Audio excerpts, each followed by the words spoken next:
Hello friends, কুসুম এপিসোডে সবাইকে স্বাগত। কুসুম তার মনের সব সত্যি কথা আয়ুষকে বলে দিল। আয়ুষকে তবে এবার কুসুমকে বউয়ের স্বীকৃতি দেবে?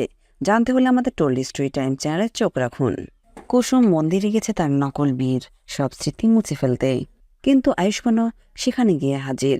আয়ুষ্মান কুসুমকে বারবার জিজ্ঞেস করা, কুসুম তোমার কি হয়েছে, তোমার মনের মধ্যে কি চলছে, আমাকে বলতে পারো, তুমি না আমাকে বন্ধু ভাবো, বলো প্লিজ।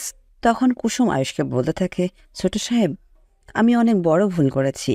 আমি ছুটির বিয়েটাকে সত্যি মনে করেছি, তাই এতদিন আপনার নামে সিঁদুর পরতাম আর নোয়াও খুলিনি। সবসময় সবার চোখের আড়াল করে আমি সিঁদুর পরেছি, আর আপনাকেই আমি আমার জীবনসঙ্গিনী হিসেবে বেছে নিয়েছি। আর এই কথা শোনা মাত্রই আয়ুষ রেগে গিয়ে বলে, কুসুম, তুমি কি আমার মায়ের সঙ্গে আমার দূরত্বটা আরও বাড়াতে চাইছো? তুমি জানো না তোমার সাথে আমি শুটের বিয়েতে বসেছিলাম, সেটাই আমার মা মেনে নেয়নি। সেজন্য কতদিন আমার সাথে কথা বলেনি, আমার থেকে দূরে থেকেছে। আর যদি শুনে তুমি এই শুটের বিয়েটাকে সত্যি মেনে নিয়েছো, তাহলে কি হতে পারে? তখন কুসুম বলে, ছোট সাহেব, আমি আমার মনকে অনেক বোঝানোর চেষ্টা করেছি, কিন্তু কোনোভাবেই পাইনি। আমিও ভেবেছি যে আমি এই গাঙ্গুলি বাড়ির বউ হওয়ার কোনো যোগ্যতাই রাখি না, কিন্তু পারিনি। আপনাকে আমি জীবনসঙ্গী হিসেবে মনে মনে মেনে নিয়েছি। এই কথা শোনার সাথে সাথে আয়ুষ বলে ওঠে, কুসুম, তুমি বরং আমাকে মেরেই ফেলো। আর এই কথা শুনে কুসুম বলে ওঠে, না। আর না কথাটা শুনে আয়ুষ বলে, কুসুম, কি হয়েছে তোমার, কেন না বলে চিৎকার করলে?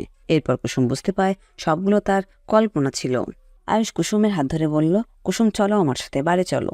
কুসুম হাত ছেড়ে দিয়ে বলল, ছোট সাহেব, আমাকে একটু একা থাকতে দিন। কথা বলে কুসুম মন্দিরের ভেতরে চলে যায়, আর আয়ুষও চলে যায় রাতুলের খোঁজে। তবে কি এবার আয়ুষ রাতুলকে খুঁজে পাবে? আয়ুষের কোনো বিপদ হবে না তো? জানতে হলে আমাদের টোল্ড স্টোরি টাইম চ্যানেলের পাশে থাকুন, আর আপনাদের সুন্দর মতামত আমাদের কমেন্ট বক্সে কমেন্ট করে জানাবেন। ধন্যবাদ সবাইকে।